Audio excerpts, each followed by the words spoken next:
Don't look at him, Joy. I want to be wanted. I want to be touched. I am your wife. I love you. I have loved you so long it has made me someone I don't recognize. I cannot breathe when you leave a room. I cannot watch another man look at you.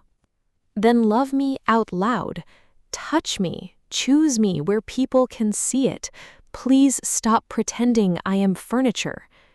Joy Mensah's husband caught her wrist as she reached for the champagne.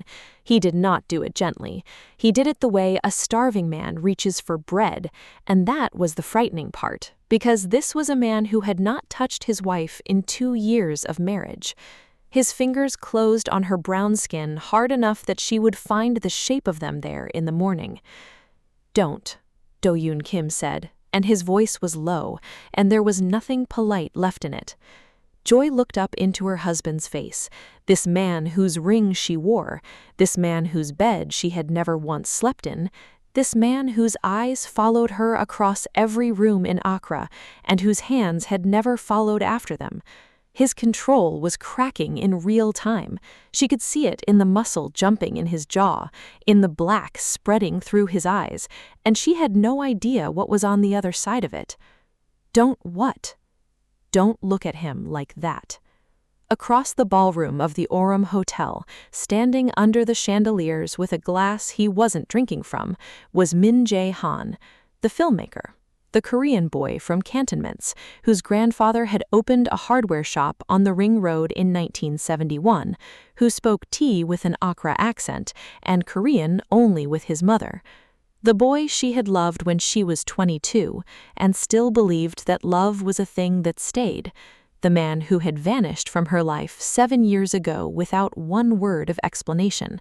The man who was now back in Ghana looking at her as though she were not married at all, as though she were still his. And God forgive her, something moved in Joy's chest that had been lying still for 2 years. Do-yoon felt it move. She knew he did, because his grip tightened and he pulled her in against him, and the heat of his body came through the thin silk of her gold gown like a hand. "Who is he?" Do-yoon said.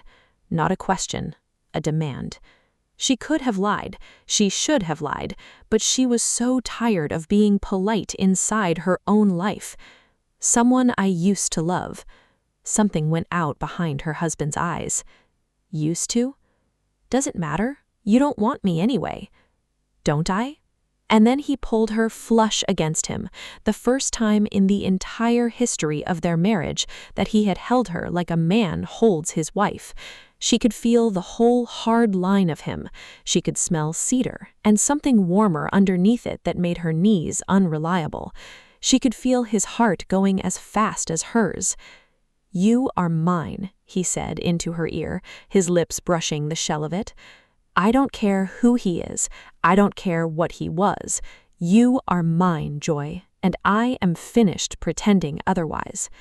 Then he let her go and walked away and left her standing alone in the middle of 400 guests, shaking, more awake than she had felt in 2 years. If you are already hooked, do me one small kindness and tap that like button, and subscribe if you haven't yet, because it genuinely helps this channel reach the people who love these stories. Thank you to everyone who came back for this one. Now sit down properly, because this is not a simple love story. This is a war between a husband who cannot admit what he wants, a first love who came back to take what he lost, and a secret older than the marriage itself. And Joy is standing exactly in the middle of it.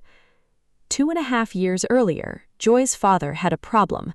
Nana Mensah had inherited Mensah cocoa from his own father, and his father had built it from 3 hectares outside Suhum into the second largest cocoa processor in Ghana. Then came a bad expansion, a worse loan, a currency that fell out under them, and suddenly 90 years of family name was 3 months from being sold off in pieces to strangers. Then came the Kims, Haewon Group out of Seoul, hotels, shipping, food and beverage, the kind of money that does not announce itself because it doesn't have to. They wanted a foothold in West African agribusiness. Mensah Cocoa wanted to survive. They proposed a merger, And then, to make the merger something no board could unpick later, they proposed a marriage. Do-yoon Kim and Joy Mensah. Old Ghanaian name, new Korean money. The press would call it a fairy tale, and the press did. Joy met him for the first time at what her mother insisted on calling an introduction dinner, as though Joy were not effectively interviewing for the position of wife. She had expected to hate him. She had built the man in her head already, some cold soul executive who would look at her the way he looked at a quarterly report. Instead, Do-yoon Kim asked her about food. He asked her about the 6 months she had spent in a kitchen in Lyon and why she came home. He asked her what she thought of people who took kelewele and put it on a tasting menu and charged $40 for it. He argued with her about it. He listened to her answers as though her answers were going to change what he thought. And then some of them did. And when he looked at her, actually looked at her, with those dark, unhurried eyes, Joy felt seen for the first time since Min-jae walked out of her life. So she said yes. Yes to the merger, yes to becoming Mrs. Kim, yes to saving her father's company with her own name, and yes, privately, secretly, to the possibility that this arranged thing might one day turn into a real one. She had been so stupid. The wedding was enormous. Cape Coast, 600 guests, 3 magazine covers. Joy wore white because the Kim family required perfection, and Do-yoon wore black, and they photographed like a dream somebody else was having. They said the vows: love, honor, cherish, until death. And that night, in the suite at the top of the Orem, Do-yoon Kim kissed his wife on the forehead and said, "I have had the second bedroom prepared for you. I thought you would prefer your own space." Then he left her standing there in her wedding dress. That was 2 years ago. 2 years of separate rooms in the same house, 2 years of good mornings and passed salt and cars arriving on time, 2 years of catching her husband watching her from doorways with an expression she could not name, and 2 years of him never once closing the distance. Until tonight. Tonight, something had come loose, and Joy did not yet know whether that made everything better or infinitely worse. She found Min-jae 20 minutes later in the hotel's garden courtyard, where the foundation had set up an exhibition of his stills from the north. He lowered his camera when he saw her. "Joy, I wasn't sure you'd come out." "I shouldn't have." They stood 2 meters apart, with 7 years standing between them. "You look beautiful," Min-jae said quietly. "You also look tired, not the kind of tired sleep fixes." "I'm fine." "You're married to him." "Yes." "The man who grabbed your wrist in front of 400 people like he was reclaiming property?" "He's my husband." That isn't an answer. Joy felt her eyes sting and hated it. "Why are you here, Min-jae? 7 years, not one call, not one line. I want you to hear the reason out loud." Min-jae set the camera down on the wall. "My father was arrested 3 weeks after I landed in Montreal. Fraud charges he didn't earn, brought by a man he trusted. Everything froze. The house, the accounts, my scholarship stipend because it ran through his guarantee. My mother had a stroke in the 2nd month of the trial. I came back to a country where our name was a joke, and I spent 4 years in courtrooms and hospital corridors getting both of them out alive." "Then you should have told me." "I know. 1 message, Min-jae. 4 words would have done it." "I know what I did." He stepped closer. "But I am standing here now. And Joy, I watched you tonight. I know how a man looks at a woman when he thinks she belongs to him rather than beside him. You deserve better than being someone's most valuable holding. You don't know one single thing about my marriage. Mrs. Kim." We both turned. Do-yoon was in the archway, and the temperature in that courtyard fell 10 degrees. "The speeches are beginning. My mother is waiting for you." Do-yoon. It was not a request. Something in Joy wanted to plant her feet and refuse, purely because she was 30 years old and tired of being summoned. But not here, not with the cameras and the aunties and half the Chamber of Commerce watching. She followed him back inside, and she felt Min Jae's eyes on her spine the whole way. The rest of that gala was a slow execution. Do-yoon's hand did not leave the small of her back through the entire speech, warm and heavy and burning through silk. Every time her gaze drifted, his fingers pressed, and she understood the pressure perfectly. It said, "Mine." When the photographers asked for the couple, he pulled her in until she could barely fill her lungs, his thumb moving once, slowly, across her hip. It was more of her husband's hands than she had received in 2 years of marriage, and her body answered it in a way that made her want to walk into the sea. "Smile," he said against her ear.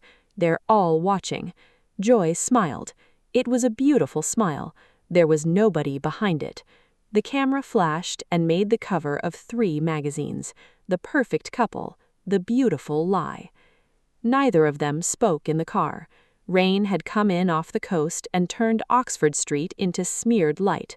Do-yoon drove himself, which he never did, and his knuckles were pale on the wheel the whole way to Lebon. Joy watched water crawl down the glass and felt the pressure in that car building like weather. The lift to the top floor took 11 seconds. He watched her reflection in the mirrored wall for all 11. If your chest is tight right now, tap that like button, because this next part is where the pretending ends. The house was dark, floor to ceiling glass, the whole city thrown out below them in scattered gold. Their home, beautiful, expensive, and cold as a hotel lobby at 4 in the morning. Joy stepped out of her heels and started for her bedroom. "Don't." She stopped, turned. Do-yoon was standing in the middle of the room, tie pulled loose, hair wrecked from his own hands. "Don't what?" "Not that time." "Don't go to that room. Not tonight." "Do-yoon, who is he really? And do not tell me someone you used to love. Who is he?" 2 years of silence cracked straight down the middle. You want it? Fine. Min Jae-han was the first man I ever loved. 3 years. He was the whole of my 20s. He went to Montreal and he disappeared, and I spent 14 months waiting for a man who never wrote. And then I rebuilt myself out of what he left on the floor. And now he's back. And you felt something tonight when you saw him. Yes. Do-yeon's eyes went black. What did you feel? Does it matter? It matters more than anything else in this house. He crossed the room in 3 strides and stopped close enough that she had to lift her chin. Tell me what you felt. I felt seen. Her heart was slamming. For the first time in 2 years, a man looked at me like I was a person and not an item on a merger schedule, like I mattered. You think you don't matter to me. I know I don't. You have been extremely clear about it. Have I? His voice dropped somewhere dangerous. You think I don't notice you? You look at me constantly and you never touch me. You watch me from doorways and you keep 2 meters between us in our own kitchen. So yes, Do-yeon, I think I am the wife you were required to have. You have no idea. He took her by the shoulders and she gasped. You have no idea what I do to you. Then tell me. I can't. Why not? He let go of her and stepped back and put both hands through his hair. Because the way I want you is not normal, Joy. She said nothing. I know you take your coffee black in the morning and with too much milk after 9 at night. I know you reorder the spice shelf by color when you're anxious and by weight when you're calm. I know you hum High Life in the shower and you don't know you're doing it. I know you cry in that second bedroom on Sunday nights with the tap running so I won't hear it. And I have stood in the corridor outside that door more times than I will ever admit to you. I know your calendar better than my own. I know which market you go to on Thursdays. I know the exact sound you make when you're frustrated and the way you bite the inside of your lip when you're deciding whether to be honest. I think about you every hour I am awake. I want to know where you are. I want to know who is standing near you. I want to keep you in this house where nobody else gets to look at you the way that man looked at you tonight. He turned to face her, and there was nothing left of the businessman in his face. That is not love. That is an appetite. So I kept away from you. I thought if I never touched you, never let myself have one single thing, I could keep us both safe from whatever I would become. And tonight, Joy whispered, tonight I watched another man look at my wife the way I do not permit myself to look at my wife, and I understood that all my careful distance never protected you from anything. It just made you lonely, while I went quietly out of my mind down the corridor. The confession sat between them like a live wire on wet ground. So what are you saying? She said. That I'm done pretending I don't want you, done keeping the 2 meters, done protecting you from the fact that I need you more than I have ever needed anything. His hand came up slowly and cupped the side of her face. Her breath caught. Why? She said. 2 years, Doyon. Give me the real why. Because I watched my father do this to my mother. That stopped her. He wanted her the way I want you, so he made her small. He chose her friends and then he removed them. He moved her to a house in Busan with a view and no neighbors and told everyone it was for her health. She was 34 years old. By the time I was in secondary school, she could not decide what to eat without asking him what he preferred. And she let it happen because she loved him and because that kind of hunger looks exactly like devotion, right up until the door locks. His voice cracked and he did not bother hiding it. I swore on her grave I would never need a person enough to do that to them. So I married you and I kept away from you. And tonight I found out that I have simply been doing it a different way, making you feel like nothing so that I could tell myself I was being good. Joy's eyes were wet. Then what do you want? Say it plainly. I've had 2 years of implication. I want to be your husband, all of it. I want to touch you and wake up beside you and stop being 2 polite strangers with the same surname. He was breathing hard. And I'm terrified that once I start, I will not know how to stop. What if I don't want you careful? She said. What if I want the thing you've been holding back? You don't know what you're asking for. Then show me and let me decide. I've spent 2 years believing something was wrong with me because my own husband wouldn't come near me. So if you want me, Doyon, have me. And if it's too much, I will be the one to say so out loud, and you will listen. Whatever was holding him gave way. His hand slid into her hair. Last chance, he said roughly. Tell me no. Tell me to go to bed and we'll wake up and never speak of it. Joy looked into her husband's face and made her choice. Yes. Yes, what? Yes, to all of it. He kissed her, and there was nothing careful in it. 2 years of restraint went at once, his mouth on hers, his hands in her hair and at her waist, pulling her in like a man trying to close a distance that had been measured in months. And she kissed him back just as badly, gripping his shirt, tasting rain and want, and every lonely night she had swallowed without complaining. When they came apart, both unsteady, he took her hand. My room, he said. She should have bristled at the tone. She followed him instead, down the corridor and through the door she had never once opened in 2 years of marriage. He shut it behind them. Understand something, he said. After tonight, there are no separate rooms. I will not go back to being polite with you. Can you live with that? Stop talking, she said. So he stopped talking. Afterwards, they lay in sheets that smelled of cedar and rain, and Doyon traced slow shapes on her back and pressed his mouth to her shoulder. Stay here tonight, he said. Not that room. This one. All right. Tomorrow night too. All right. Every night.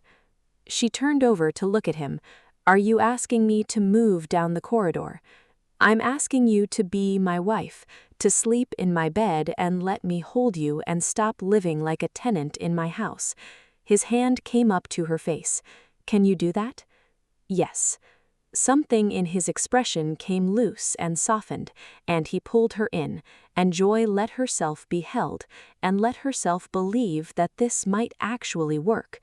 Then her phone lit up on the nightstand. Mensah, I need to explain the rest of it. There is a part you don't know, and you need to hear it from me before you hear it from anybody else. Coffee tomorrow. She turned the screen face down and did not answer it, and tried to ignore the small cold thing that had just opened up under her ribs. Comment and tell me honestly, if your husband said all of that to you after 2 years of silence, would you have said yes, or would you have walked to that second bedroom and locked the door? I want to know, because Mensah is not finished, and that message was not a bluff. Joy woke alone in cedar-scented sheets and had 4 full seconds of panic before she heard the shower running. She pulled on one of his shirts and went in. He tensed when she opened the glass door, but he did not tell her to leave. She stepped in under the water and put her hand flat on his back. Talk to me. I wasn't gentle with you. I didn't ask you to be. Joy. He turned around and his eyes were troubled in a way she had not seen before. There are marks on you. I put them there. That is precisely the thing I was afraid of. She took his face in both hands. Look at me properly. Do I look unhappy?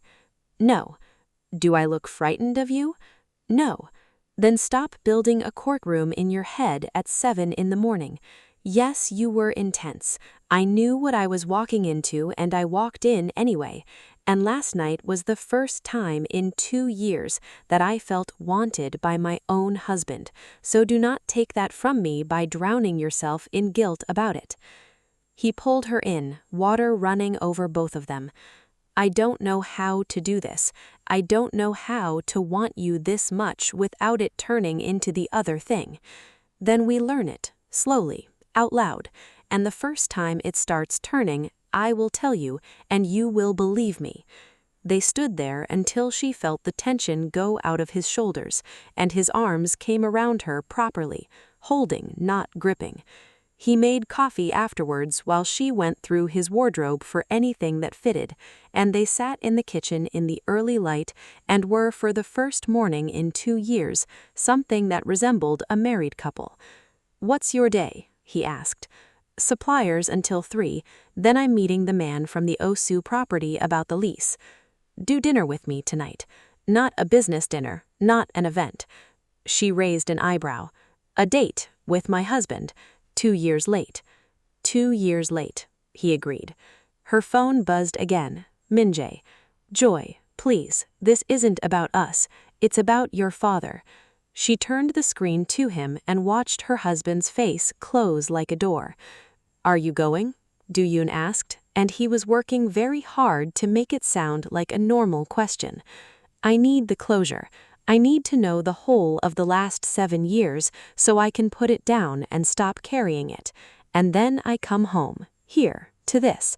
She gestured at the kitchen. Unless you don't trust me. I trust you completely. It's him I don't trust. He hurt you once. Then trust me to handle a coffee. He was quiet for a long moment. Then he reached across the table and took her hand. Come back, he said. I will.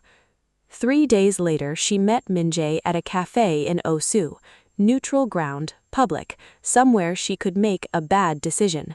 He stood when she came in. He looked nervous. Good.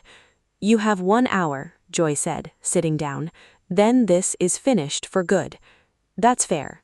She ordered coffee she did not want, purely to have something to hold. Say it. Mensah turned his cup around twice. 3 weeks before I flew to Montreal, your father asked to see me, not at the house, at his office on a Saturday.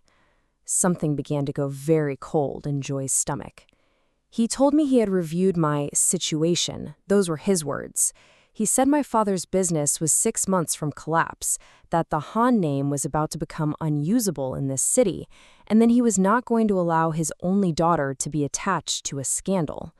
And then he offered to fund the rest of my studies, all of it, 4 years, fees, and living, through a foundation, on one condition. "Don't," Joy said, "that I not contact you, not once.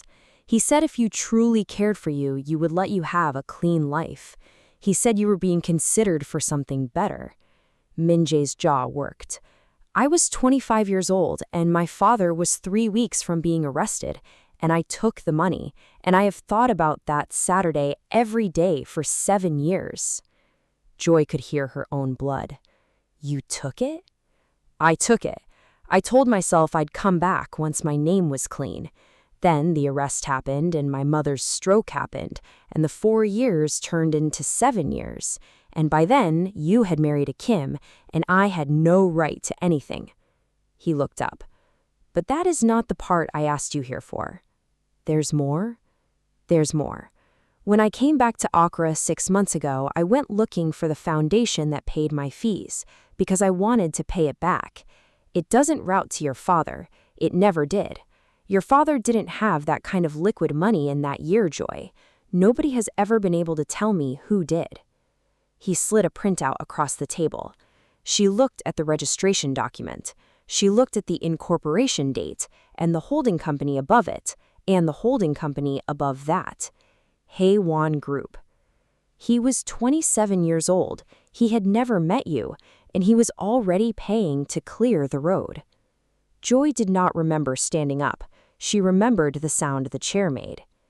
"If your stomach just dropped, you are exactly where I need you to be, because we are nowhere near the end of this." She did not go home.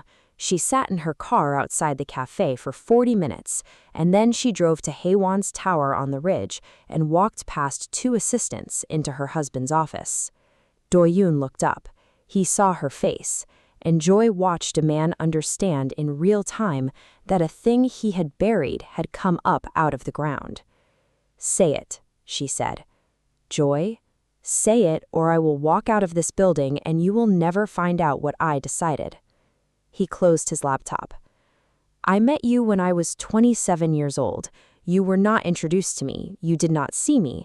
It was a trade fair in Seoul, agricultural exports, and I had been sent to sit in on it because my father wanted me humiliated in front of the Ghanaian delegation, and I was too proud to refuse.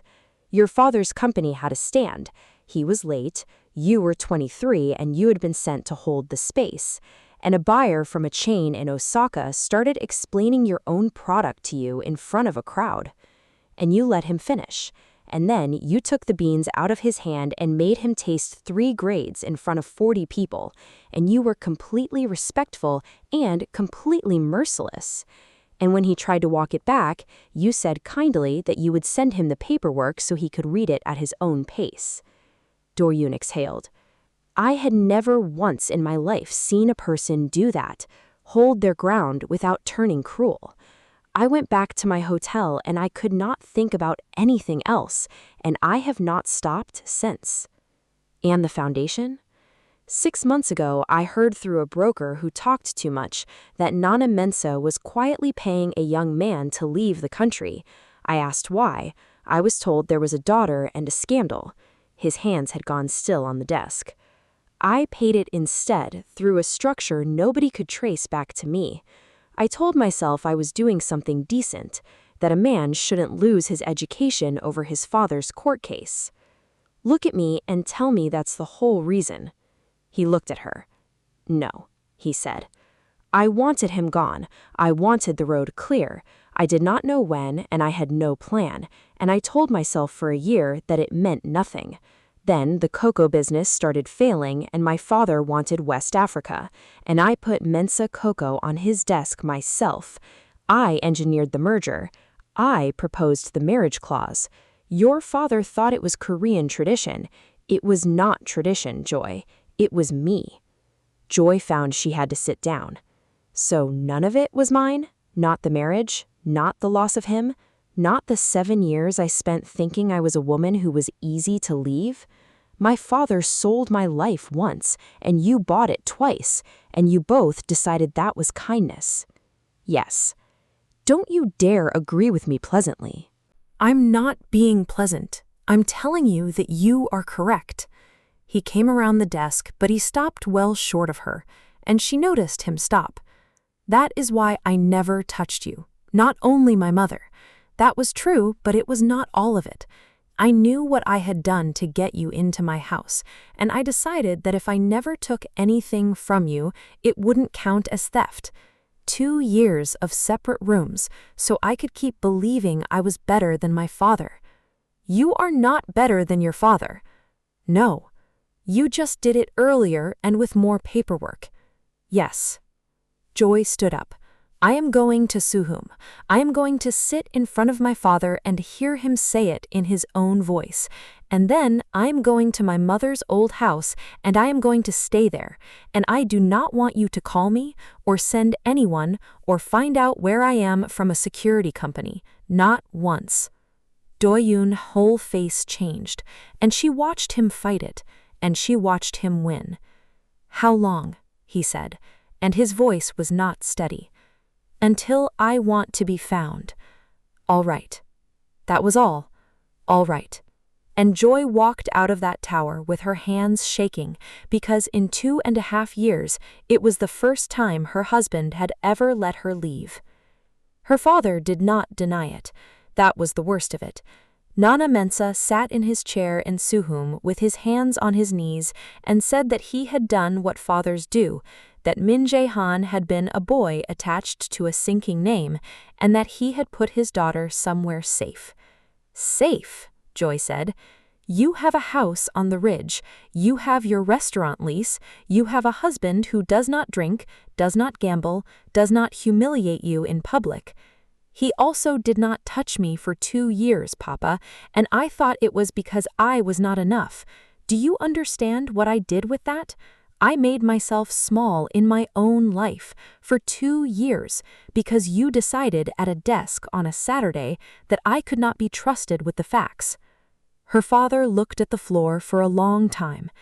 I am not sorry that I saved the company, he said finally.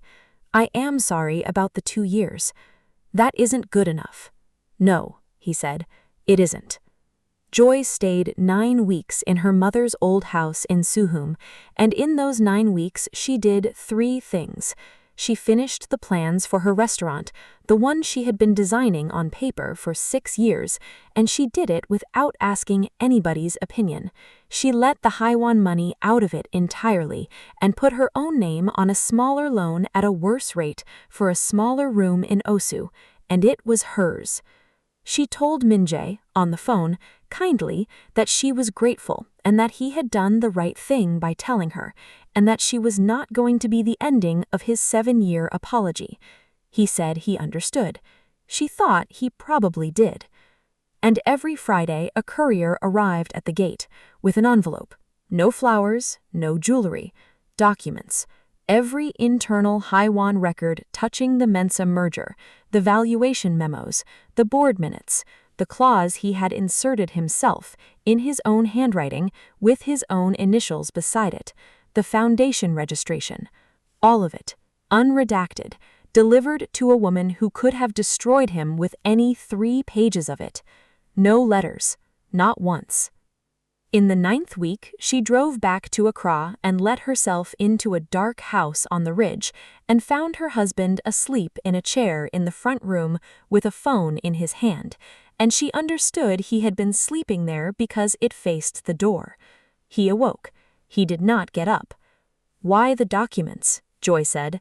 Because you said no contact and you did not say no truth. You gave me enough to put you in front of a regulator. I know. Why? Do-yoon set the phone down. Because for 2.5 years, you have been living inside a story that other men wrote for you. Your father wrote your mother's, your father wrote yours, and I wrote the worst chapter of it and called it love. The only thing I have left that I can honestly give you is the pen. Joy stood in her own doorway and cried for the first time in 9 weeks. "I want 3 things," she said when she could. "Name them." "Therapy. Both of us, separately, and then together, and not for 6 weeks so you can tell yourself you did it, properly, for as long as it takes. Done. The restaurant is mine, not Haiwan's. If it fails as mine, and you will sit at a table and eat and say nothing about my margins. That will be very hard for me. I know. Do it anyway. Done. And the third?" Joy crossed the room and stood in front of his chair. "You stop deciding what I can survive. Every single time. When there is a thing I will not like, you tell me on the day you learn it, even when it costs you, even when telling me means I walk out that door. That is the whole price, Do-yoon. You wanted me for 8 years. You can have me, but you never get to manage me again." He looked up at her from the chair. "And can I stay? Is that on the list at all?" "You're on the list. You're on it in pencil." 14 months later, Joy Mensah stood in a small, bright room in Osu with her own name over the door and 40 covers a night and a 6-week waiting list, and watched a review in a Nigerian paper get read aloud on her phone by her own kitchen staff at 2 in the morning. Do-yoon was at the corner table, where he sat 2 nights a week. He had never once mentioned her margins. He had asked twice, and both times he had caught himself, and both times she had let him see her notice. They still fought. His jealousy still came up out of the ground like a root, and her old habit of shrinking still met it halfway, and they had a word for it now, and a therapist in cantonments who would not let either of them be charming about it. But the door of that house was no longer a thing she needed permission to walk through. Mensah came to the opening. He was living in Tamale, making a film about the courts that had eaten 4 years of his life, and he had a wife who laughed too loudly at his jokes, which Joy liked enormously. He raised his glass at her across the room. She raised hers back. Then she went to the corner table and sat down opposite her husband. "You didn't ask about the numbers tonight," she said. "I thought about it for 40 minutes. That's growth." Do-yoon turned his glass around once. "I have something I should have said 14 months ago, and I kept deciding you weren't ready to hear it, which is exactly the thing I'm not allowed to do anymore. So," he looked up, "I love you, not the appetite. That's still in there, and it always will be. The other thing, underneath it. I love you, and I would rather have you across a table with your own name over the door than in a beautiful house where I know where you are every hour." Joy reached across and took her husband's hand. "Say the second half again," she said. "Which half?" "The part where you'd rather I was free." "I'd rather you were free." "Then I love you too," she said. "And I have loved you since the shower, if you want the truth, which is embarrassing, and I would like it kept in this restaurant." So, that is the story. 2 men decided what Joy Mensah could survive, and neither one of them asked her, and it took her 9 weeks in her mother's house to work out that the question had always been hers to answer. Now tell me, are you Team Do-yoon, the man who did something unforgivable at 27 and then spent every day after it learning to hand back the power he stole? Or are you Team Walk Away, because a man who buys the road you're standing on is not a husband, he is a landlord? Put it in the comments, one or the other. I read every single one. And before you go, understand this. Nana Mensah signed the Haiwan merger with a clause on page 41 that nobody in this story has read yet, and it concerns what happens to Mensah Coco if his daughter ever files for divorce. Joy doesn't know it exists. Do-yoon wrote it, and in the next story, her father is going to be the one who tells her. Subscribe and turn the notification bell on so that one doesn't pass you by. Like this video if Joy's 9 weeks in Suhum was the part that got you, and I will see you in the next one.